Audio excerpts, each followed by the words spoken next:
রাজশাহীতে কেন এসেছিল ডাচরা, কেনই বা বড় কুঠি নির্মাণ করেছিল, আজকে জানাবো সেই রহস্যময় ভবনের বিস্তারিত সব তথ্য।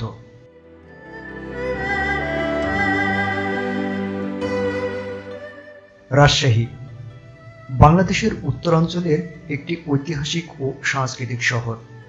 পদ্মা নদীর তীরে গড়ে ওঠা এই অঞ্চলের ঐতিহাসিক বহু প্রাচীন হলেও ঔপনিবেশিক আমলে রাজশাহী ছিল ইউরোপীয় বণিকদের আগ্রহের কেন্দ্রবিন্দু।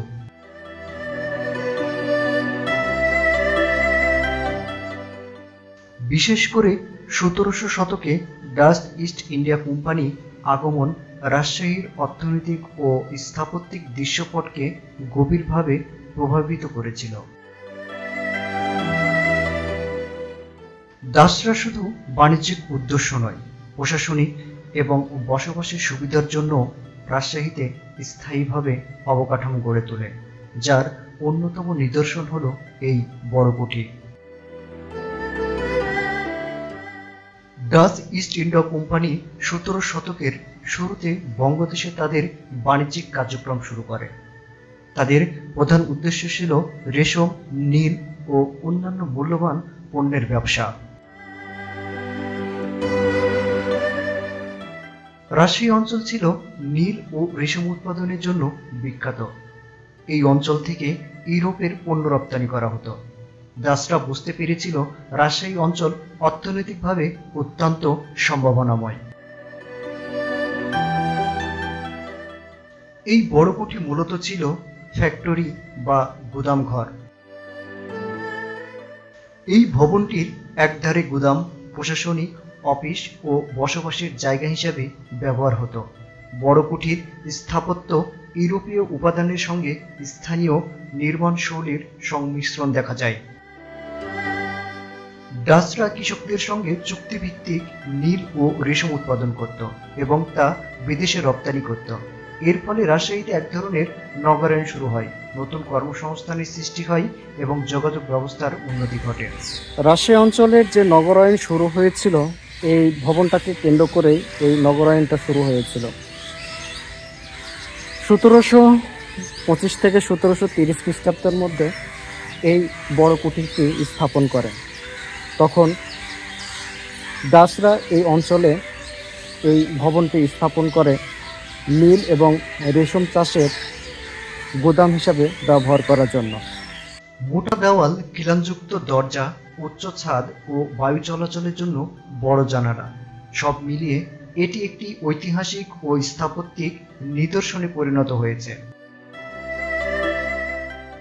তবে ডাচদের এইসব কার্যক্রম সবসময় সুখকর ছিল না। নীল চাষ বাধ্যতামূলক হওয়ায় অনেক কৃষক শোষণের শিকার হন, যা পরবর্তীতে কৃষকদের মধ্যে ক্ষোভ সৃষ্টি করে। ব্রিটিশদের আগমনের পর ডাচদের ক্ষমতা হ্রাস পায় এবং তারা ধীরে ধীরে এই অঞ্চল থেকে প্রস্থান করে। বর্তমানে বড় কুঠিটি রাজশাহী কলেজ সংলগ্ন এলাকায় অবস্থিত এবং এটি রাজশাহী বিশ্ববিদ্যালয়ের চালু করা অনুষদের আওতায় আছে। শুধু একটি পুরনো ভবন নয়, বরং রাজশাহীর ঔপনিবেশিক ইতিহাসের নীরব সাক্ষী। বর্তমানে ভবনটির সংস্কার কাজ চলছে। সংস্কার কাজ শেষে ভবনটি দর্শনার্থীদের জন্য উন্মুক্ত করে দেওয়া হবে। সেই সাথে বলে রাখি, এখানে পর্যটকদের ভিড় বাড়ছে। ইতিহাস প্রেমীরা আসছে ভবনটি দেখতে, কিন্তু সংস্কারের কাজের জন্য ভবনের ভিতরে কাউকে প্রবেশ করতে দিচ্ছে না। এই ভবনের দ্বিতীয় তলা যাওয়ার একমাত্র সিঁড়ি হচ্ছে এই সিঁড়িটি, যে সিঁড়ি দিয়েই দ্বিতীয় তলাতে প্রবেশ করা যায়।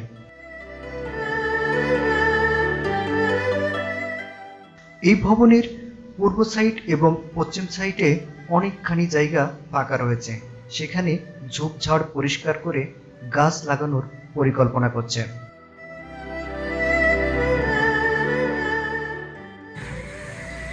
মূলত এই সিঁড়িটা দিয়েই সেই সময় বিভিন্ন নীল এবং রেশম চাষিরা এবং তত্ত্বাবধানে যেসব লোকগুলো ছিল, এই সিঁড়ি দিয়েই তারা এই 2 তলাতে উঠত।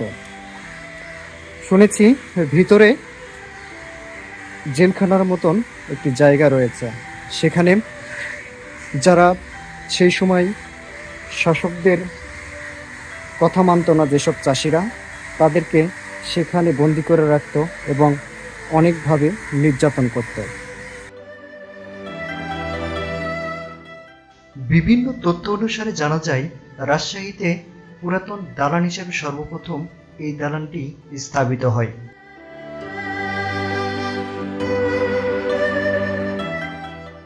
সেই সাথে একটা তথ্য দিয়ে রাখি, অনেক ক্ষেত্রেই অনেকে গুজব ছড়াচ্ছে এই ভবনের মাটির নিচ দিয়ে একটা বিশাল বড় রাস্তা নবাব সিরাজউদ্দৌলার বাসভবন পর্যন্ত বিস্তৃত আছে। এটা একটা ভুয়া তথ্য। ডাচদের আগমন ও বড়কুঠি নির্মাণ রাজশাহীর ইতিহাসের একটি গুরুত্বপূর্ণ অধ্যায়। বাণিজ্যিক উদ্দেশ্য শুরু করে হলেও তাদের অবদান আজও স্থাপত্য ও সাংস্কৃতিক দৃষ্টিকোণ থেকে মূল্যবান।